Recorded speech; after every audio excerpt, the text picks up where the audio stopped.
ഇടതുപക്ഷ ജനാധിപത്യ മുന്നണിയുടെ സംസ്ഥാന കമ്മിറ്റി കേരളത്തിലെ ജനങ്ങളെയും കേരളത്തിലെ ഇടതുപക്ഷ ജനാധിപത്യ മുന്നണി ഗവൺമെൻറ് അതിന് നേതൃത്വം കൊടുക്കുന്ന മുഖ്യമന്ത്രിയും 20 മന്ത്രിമാരും നവംബർ 18 മഞ്ചേശ്വരത്തെ വൈകളിയിൽ നിന്ന് ആരംഭിച്ച നവകേരള സദസ്സ് ഒരു ചരിത്ര വിജയമായി മാറി. കേരളത്തിൻ്റെ വലിയ പ്രതീക്ഷയും ഭാവിയെക്കുറിച്ച് തികഞ്ഞ ഒരു അവബോധവും ജനങ്ങൾക്ക് സൃഷ്ടിച്ചു കൊടുക്കാൻ കേരളത്തിൻ്റെ സമഗ്രമായ പുരോഗതിയെ അഭിവൃദ്ധിയെ അതിവേഗത്തിൽ ഉയർത്തിക്കൊണ്ടുവരാൻ കഴിയത്തക്ക നിലയിൽ ഒരു ചരിത്ര സംഭവമായി നവകേരള സദസ്സ് മാറി. ആ നവകേരള സദസ്സ് 140 മണ്ഡലങ്ങളിൽ ഒരു ദിവസം 4 മണ്ഡലങ്ങൾ എന്നുള്ള നിലയിൽ 140 മണ്ഡലങ്ങൾ.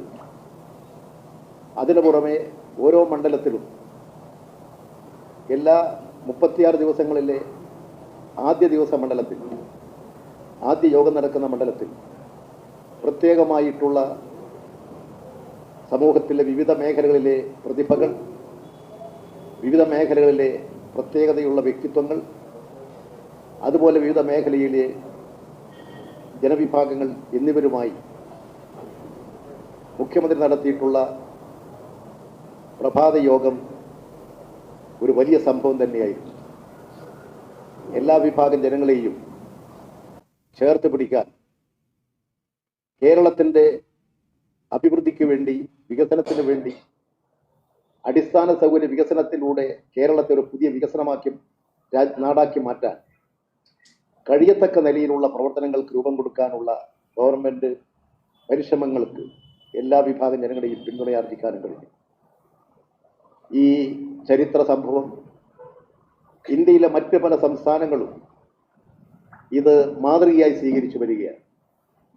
ലോകത്തെമ്പാടുമുള്ള മലയാളികൾ, ഇന്ത്യയിലെ തന്നെ മറ്റ് സംസ്ഥാനങ്ങളിലെ ജനങ്ങൾ, ഗവൺമെൻറ്റുകൾ, രാഷ്ട്രീയ പാർട്ടികൾ, മറ്റ് സംഘടനകൾ നിങ്ങളുടെ ടെലിവിഷൻ ചാനലുകളിലൂടെ, വാർത്താ മാധ്യമങ്ങളിലൂടെ കേരളത്തിൻ്റെ ഈ നവകേരള സദസ്സും അതിൻ്റെ പ്രസംഗങ്ങളും നടപടികളും നല്ലതുപോലെ നിരീക്ഷിക്കുകയുണ്ടായി. ലോകത്തിൻ്റെ പല ഭാഗങ്ങളിൽ നിന്നും, മലയാളികളിൽ നിന്നും, മറ്റു പലരിൽ നിന്നുമായിട്ട് ഞങ്ങൾക്ക് ലഭിച്ചുകൊണ്ടിരിക്കുന്ന അഭിനന്ദന സന്ദേശങ്ങൾ ഈ പ്രവർത്തനങ്ങൾക്ക് കൂടുതൽ കരുത്തും ശക്തിയും പകരും എന്നാണ് ഞങ്ങൾ പ്രതീക്ഷിക്കുന്നത്. അത്തരമൊരു മഹാസംഭവം 140 മണ്ഡലങ്ങളിൽ 36 ദിവസം മുഖ്യമന്ത്രി എല്ലാ മണ്ഡലങ്ങളിലും പ്രസംഗിച്ചു. രാവിലത്തെ പ്രഭാത യോഗത്തിലും മുഖ്യമന്ത്രിയാണ് സംസാരിച്ചത്.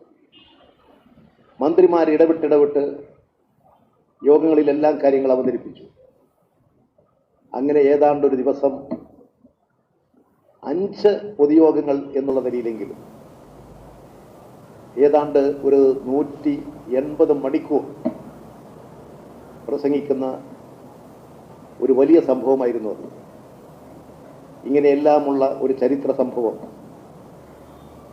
ഉയർത്തിക്കൊണ്ടുവരാനും കേരളത്തിൻ്റെ വളർച്ചയെ ശക്തിപ്പെടുത്താനും പ്രവർത്തിച്ച കേരളത്തിൻ്റെ ബഹുമാന്യനായ മുഖ്യമന്ത്രിയെയും സഹമന്ത്രിമാരെയും ഇടതുപക്ഷ ജനാധിപത്യ മുന്നണി സന്തോഷത്തോടുകൂടി, അഭിമാനത്തോടുകൂടി അഭിവാദ്യം ചെയ്യുകയാണ്. ആ പ്രമേയം ഇടതുപക്ഷ മുന്നണിയുടെ സംസ്ഥാന കമ്മിറ്റി അംഗീകരിച്ചു.